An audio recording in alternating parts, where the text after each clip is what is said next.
Apa kabarnya Anda? Semoga hari ini sehat selalu, ceria selalu, bahagia selalu. Jadi hari ini kita sudah masuk tema 8 ya. Terus hari ini kita belajar tentang siklus air atau proses terjadinya hujan. Nah, sebelum membahas proses terjadinya hujan, Ibu akan membawakan satu surah Al-Quran. Silakan dibuka Al-Qurannya, Quran Surah Az-Zumar ayat 21. Nah, Quran Surah Az-Zumar itu sendiri surah ke-39. Oke, Ibu baca dulu ya. A'udzu billahi minasy syaithanir rajim. Bismillahirrahmanirrahim. Alam tara anna Allaha anzala minas samaa'i ma'an fasalqahu yanabi'a fil ardi thumma yukhriju bihi dhar'an mukhtalifan alwanuhu thumma yahiju fatarahu musfaran thumma yaj'aluhu hutama inna fi dzalika ladzikra liulil albab. Arti dari Quran surah ayat 21. Apakah engkau tidak memperhatikan bahwa Allah menurunkan air dari langit, lalu diaturnya menjadi sumber-sumber air di bumi, kemudian dengan air itu ditumbuhkannya tanaman-tanaman yang bermacam-macam warnanya, kemudian menjadi kering, lalu engkau melihatnya kekuning-kuningan, kemudian dijadikannya hancur berderai-derai. Sungguh pada yang demikian itu terdapat pelajaran bagi orang-orang yang mempunyai akal sehat. Oke, sadaqallahul adzim.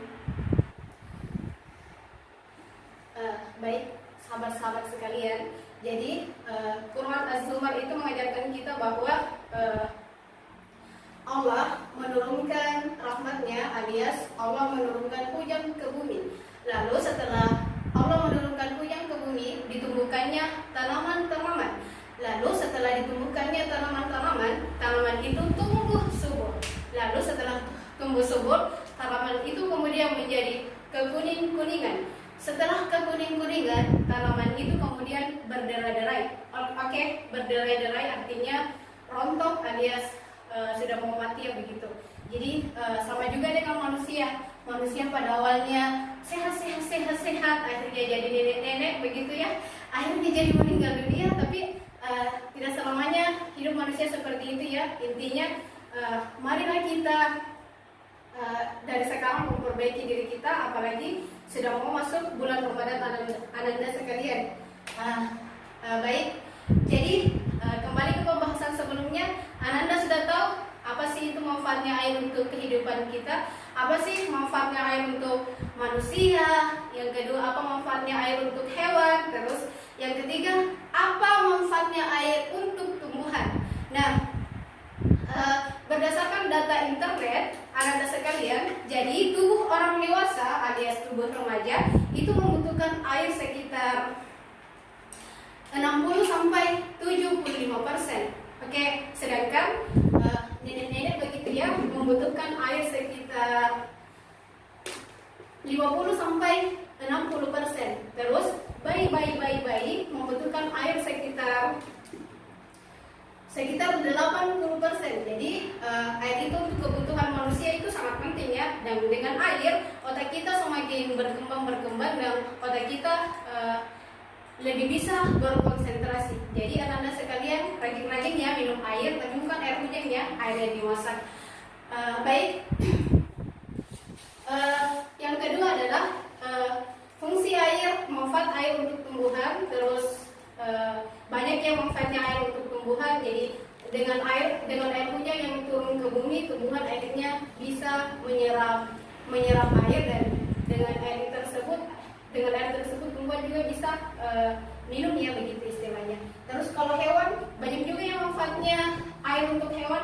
Salah satunya adalah bisa minum begitu ya. Jadi hewan-hewan yang haus dengan karunia-Nya Allah mereka akhirnya bisa minum. Oke, Oke, selanjutnya masuk ke pelajaran berikutnya.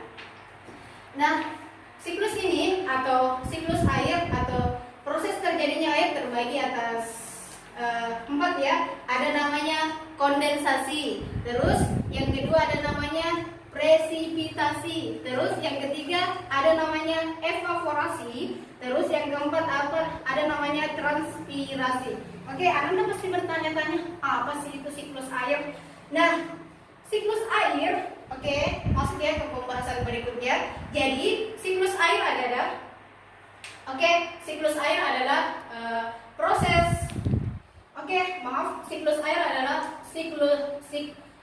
sirkulasi air dari atmosfer ke bumi, terus dari bumi ke atmosfer. Atau siklus air itu sama dengan pengulangan air. Jadi pengulangan air itu sama dengan proses terjadinya hujan dari atmosfer ke bumi, terus dari bumi ke atmosfer. Nah, terus yang kedua, apa sih itu kondensasi? Nah, anak-anak sekalian, kondensasi adalah perubahan wujud benda menjadi wujud yang lebih padat. Yang bagaimana sih itu contohnya, Bu? Nah, contohnya adalah gas atau uap air yang mencair. Nah, terus yang kedua, apa sih itu presipitasi? Nah, presipitasi adalah ini adalah gambar awan. Nah, presipitasi itu adalah awan yang mencair disebabkan karena pengaruh suhu. Terus yang ketiga, apa sih itu evaporasi? Nah, evaporasi adalah penguapan yang ada di permukaan bumi. Aduh, yang bagaimana sih contohnya, Bu? Nah, evaporasi itu contohnya adalah air laut, terus air sungai, air danau yang menguap ya naik ke atas permukaan bumi ya. Terus berikutnya adalah transpirasi. Apa sih itu transpirasi? Jadi anak-anak sekalian, transpirasi adalah proses penguapan yang disebabkan oleh makhluk hidup. Contohnya adalah tanaman-tanaman. Oke, sampai di sini mengerti?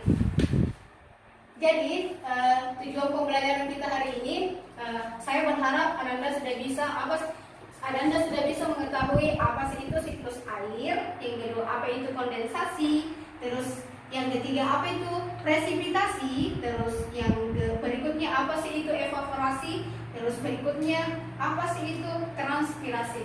Nah, Ibu juga berharap kalian sudah mengetahui proses terjadinya hujan. Oke, sampai di sini sudah mengerti? Pembahasan berikutnya, Ibu akan menjelaskan proses ya. Jadi proses terjadinya hujan. Jadi hujan sebenarnya berasal dari air sungai, air danau, terus air laut, terus dipanasi oleh sinar matahari. Setelah terkena sinar matahari, air tersebut menguap lalu menuju ke angkasa bersama uap-uap air lainnya. Oke, sampai di sini mengerti? Setelah di angkasa, uap air tersebut mengalami pemadatan atau kondensasi. Tadi Ibu sudah jelaskan ya apa itu kondensasi. Setelah mengalami pemadatan alias kondensasi, uap air tersebut berubah menjadi awan. Jadi dengan bantuan angin dan dengan udara di sekitarnya, awan-awan tersebut bergerak. Ada yang bergerak bebas ya, ada yang bergerak ke kiri, ada yang bergerak ke kanan, ada yang bergerak ke bawah. Terus pada saat bergerak itu mereka akhirnya bertemu.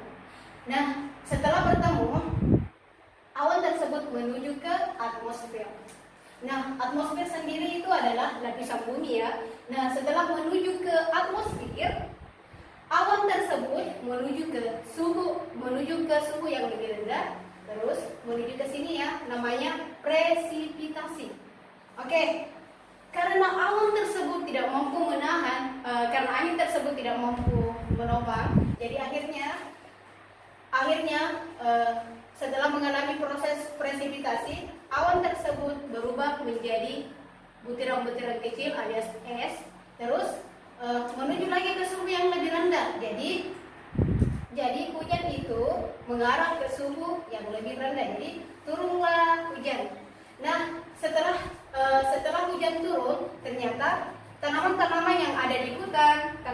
tanaman yang ada di sekitar rumah kita itu mengalami proses menyerap air ya. Jadi pada saat air itu turun ke bumi, tumbuh-tumbuhan itu menyerap air.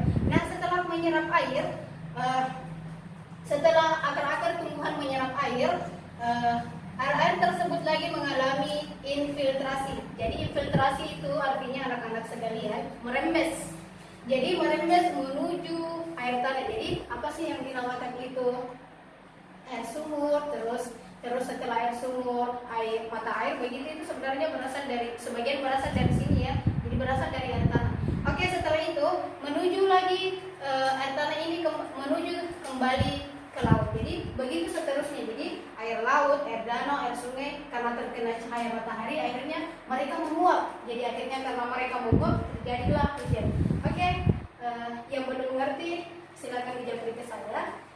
Hari ini video kita sampai di sini dulu. Assalamualaikum warahmatullahi wabarakatuh.